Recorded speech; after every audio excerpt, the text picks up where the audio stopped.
Jai Ma Padmavati. If you know about the spiritual science of Kumbh Mela, you will become astonished about the force and power of Kumbh Mela and the secrets behind its bathing and everything. The human body is composed of 72% water, and the earth also has 72% water. Perhaps this is why the saying, "What is in the universe is in the body," came into being. Water is life is not just a statement about the physical development and longevity of living beings, but the highest glory of the water element lies in its energy, which has the potentiality to elevate life to the highest peak of positive living and reach the ultimate limit of self realization.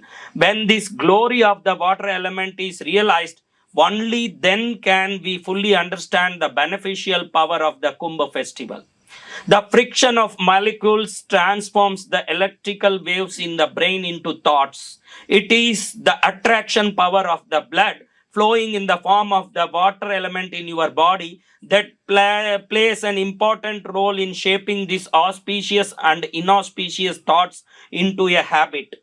Water is the key element that attracts energy from various sources such as planets, constellations, festivals, etc., and is also a key element in the five elements that draws in energy. The enlightened Indian society has complete knowledge of this energetic state of water and its key water centers and has provided accurate guidance to make this water beneficial for the entire universe.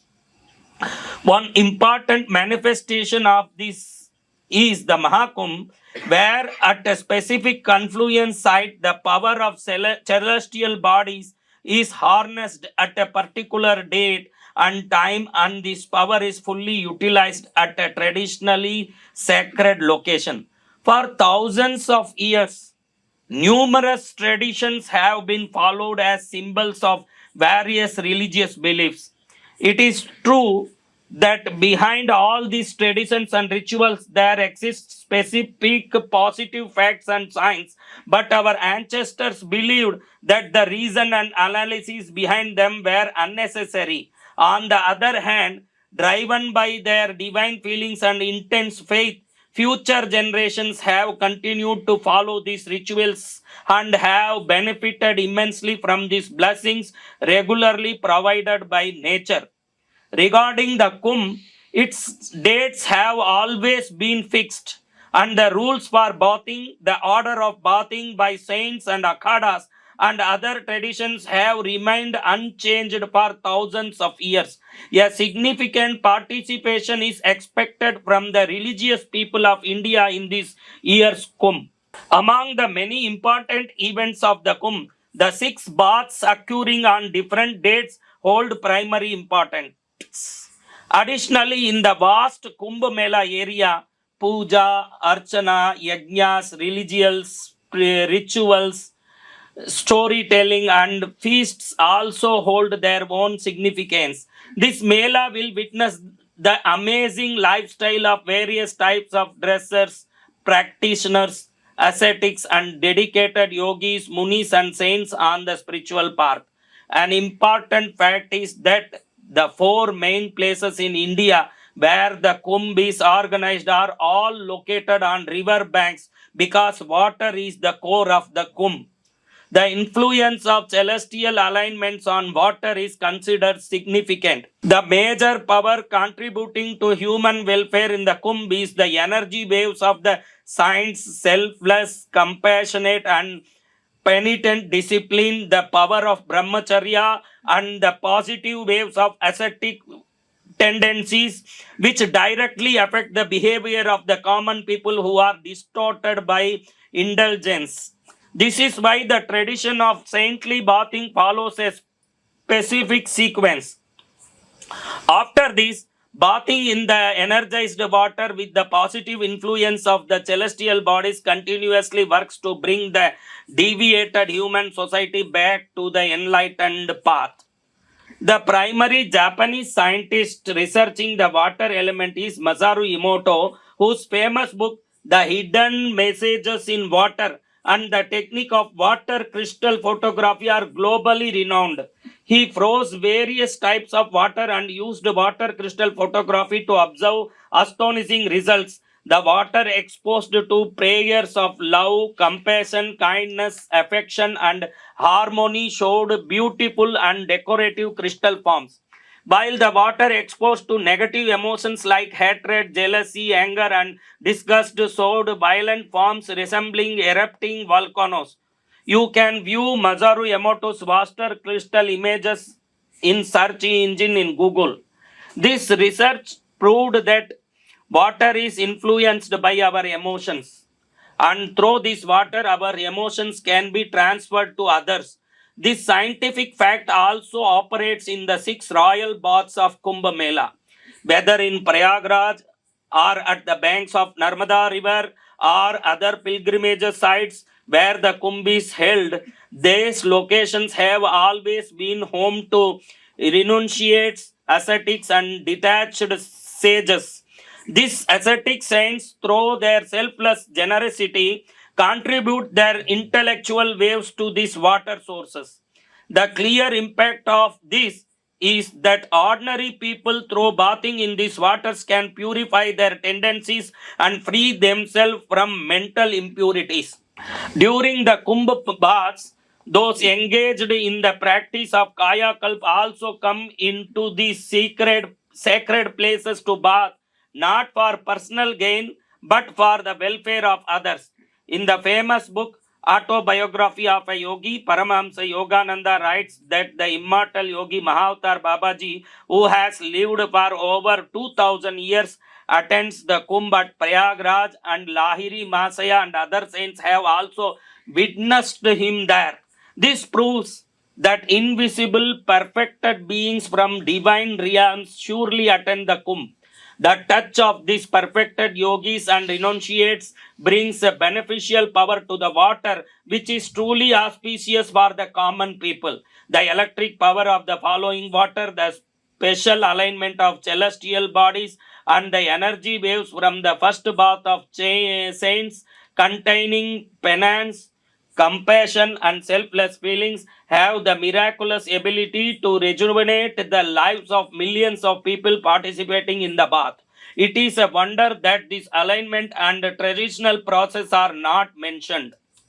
Bathing in this energized, vibrating, and consecrated water extends its energy through the pores of the body, eliminating distortions, and this is the true significance of the Kumbh path.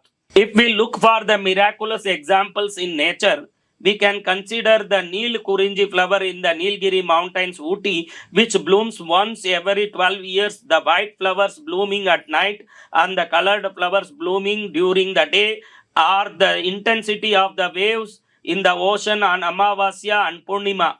Our ancestors were well aware of this phenomena, how the electrical changes occurring in various water sources during celestial alignments and the positivity infused by saintly presence could provide the welfare of the common people.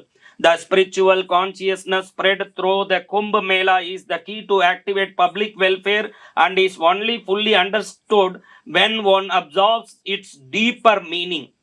In yogic scriptures, just as the awakening and piercing of the 6 chakras are vital, similarly, the 6 baths of the Kumbh are significant. These 6 baths correspond to the 6 chakras of the body, which led us toward the final goal of life, moksha. The first bath, held on January 13th during the full moon of Paush, is considered the commencement of the Kumbh and is dedicated to Lord Ganesha, who is considered the deity of the Mooladhara chakra, the first chakra of the body. The energy of every spiritual action first works to awaken the Mooladhara chakra. This bath is meant to awaken the Mooladhara chakra, and if it is performed with the mantra Lam, maximum benefit is obtained. It connects us to our existence and purifies inner impurities.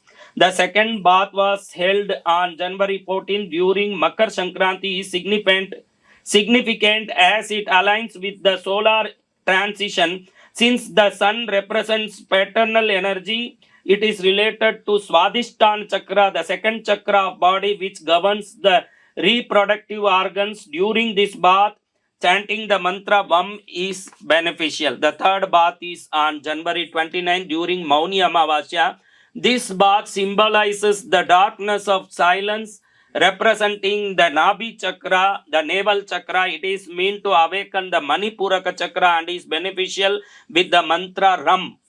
The fourth bath on January 3rd during Basant Panchami related to Anahata Chakra associated with the heart.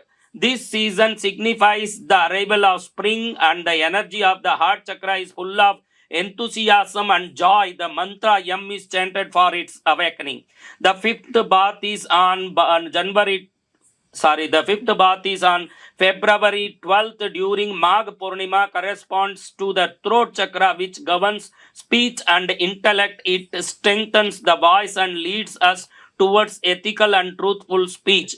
The mantra Hum enhances this bath. The sixth and final bath on Mahashivratri awakens the Sahasrara chakra. This bath, invoking the energy of Lord Shiva, leads to spiritual liberation.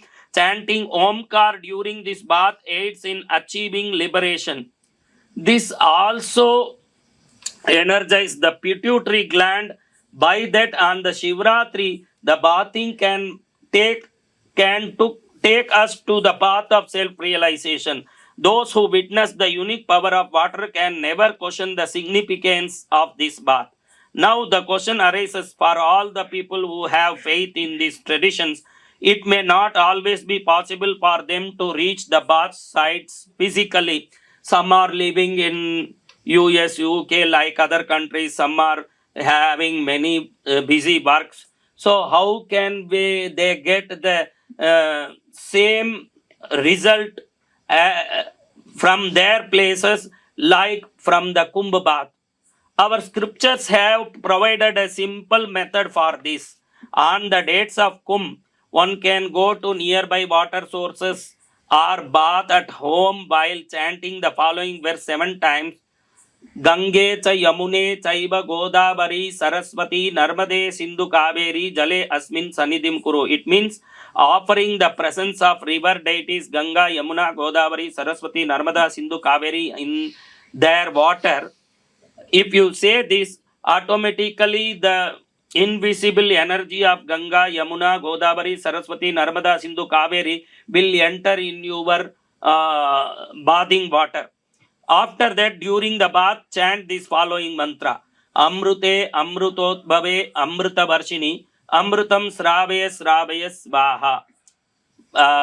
Hey nectar giving, born of nectar, divine power, shower nectar upon me.